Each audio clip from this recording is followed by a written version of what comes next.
আজ শেয়ার করব ক্রিমি এবং চিজি হোয়াইট সস পাস্তা। খেতে হবে হোটেলের চাইতেও দুর্দান্ত। আশা করি ভিডিওটা ভালো লাগবে। আর ভিডিওটা যদি ভালো লাগে চ্যানেলটা সাবস্ক্রাইব করে আমার পাশেই থেকে যাবেন। পাশে থাকা বেল আইকনটা প্রেস করে রাখবেন, এতে করে দেখবেন প্রথম নোটিফিকেশনটা আপনার কাছেই চলে যাবে। এখানে আমি অর্ধেক প্যান পানি বসিয়ে রেখেছিলাম, আর পানিটা ফুটে ওঠার পর এখন এখানে দিয়ে দিলাম লবণ আর তেল।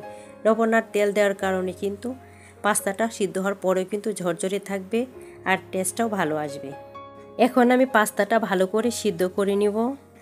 আর চ্যানেলটা যদি সাবস্ক্রাইব করে রাখেন তাহলে যখনই আবার ভিডিওটা দেখতে চাইবেন খুব সহজেই ভিডিওটা দেখে নিতে পারবেন। যারা এখনও একটা লাইক দেন নাই, কষ্ট করে একটা লাইক দিবেন। বেশি ভালো লাগলে ফ্রেন্ড ও ফ্যামিলির সাথে শেয়ার করে দিবেন। তো পাস্তাটা কথা বলতে বলতে আমি সিদ্ধ করে নিয়েছি আর পানিটাও ঝরিয়ে নিয়েছি। আর এখন একটু নেড়ে চেড়ে ধোয়াটা বের করে নিচ্ছি, যাতে করে একটার সাথে আরেকটা লেগে না যায়। এখন আমি এটাকে ঠান্ডা করে নিয়েছি আর একটা ফ্রাই প্যানে এখন সামান্য তেল দিয়ে দিয়েছি। তেলটা দেওয়ার পর এখানে দিয়ে দিব, এখানে 3 কোয়া রসুন একেবারে ছোটো করে কুচি করে নিয়েছি। আর রসুনটা একটু ভেজে নিব আর এর সাথে অ্যাড করে দিব কিছুটা চিলি ফ্লেক্স। জালটা আপনারা আপনাদের পছন্দ মতো অ্যাড করে নিতে পারেন। এখন দিয়ে দিচ্ছি 1 চা চামচ গোলমরিচের গুঁড়া। এরপর একটু আবারও নেড়ে চেড়ে এতে অ্যাড করে দেব সবজি। আমি এখানে গাজর আর ক্যাপসিকাম অ্যাড করব। তো প্রথমে শক্ত যেহেতু গাজরটা, তাই আগে দিয়ে দিয়েছি। আর গাজরের সাথে একটু লবণ দিয়ে এটাকে একটু ভেজে নেব। যেহেতু গাজরটা শক্ত তাই একটু ভেজে নিয়ে এরপর আমি এখানে ক্যাপসিকামটা দিয়ে দেব। আপনাদের পছন্দ মতো সবজি এখানে অ্যাড করে নিতে পারেন।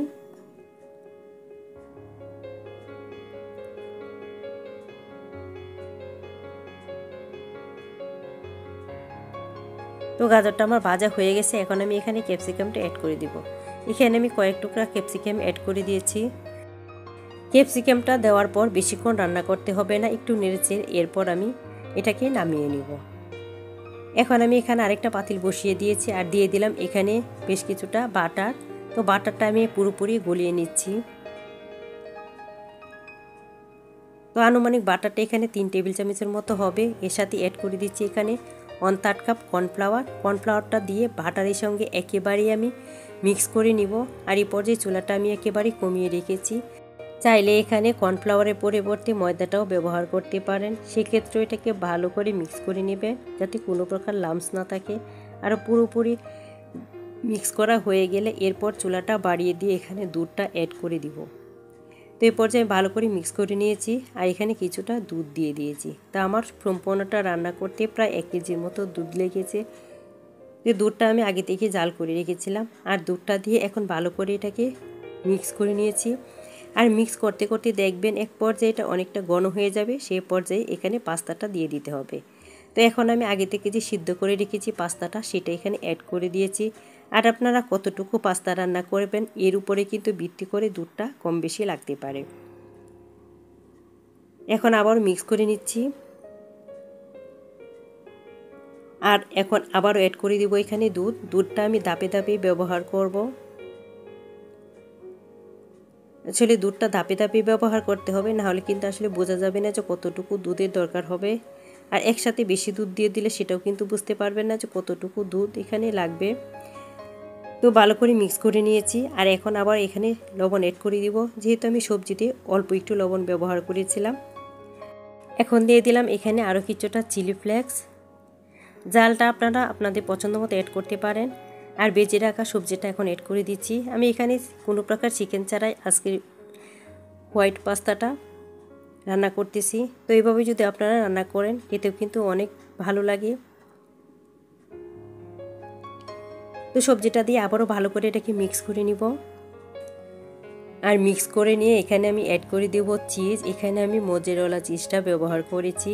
আর চিজটা যত বেশি ব্যবহার করবেন খেতেও কিন্তু ততটা টেস্ট পাবেন। তো এখানে আমি 1/2 কাপ চিজ দিয়ে দিচ্ছি।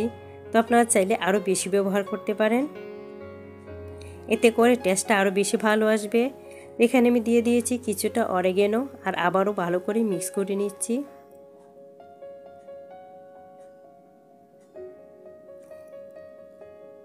আর এই কাজটা ধাপে ধাপে করে নিচ্ছি, হয়তো আপনারা খেয়াল করে বুঝতেছেন। এরপর আবারও দিয়ে দিব এখানে দুধ।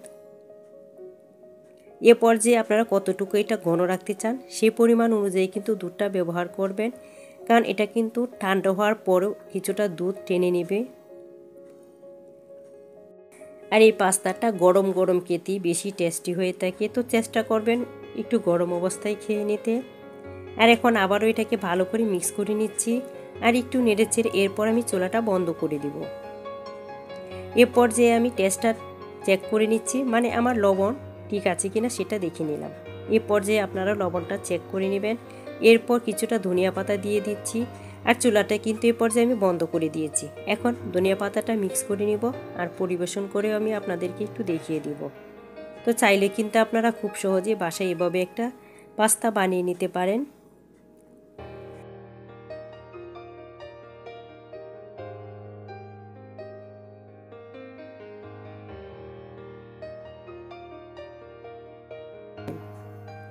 তো দেখেন এখন একটু আমি আপনাদেরকে পরিবেশন করেও দেখিয়ে দিচ্ছি।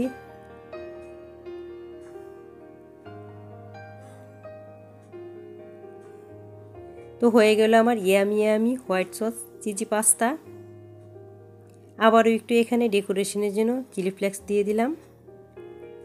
আর এখন শুধু খাওয়ার পালা।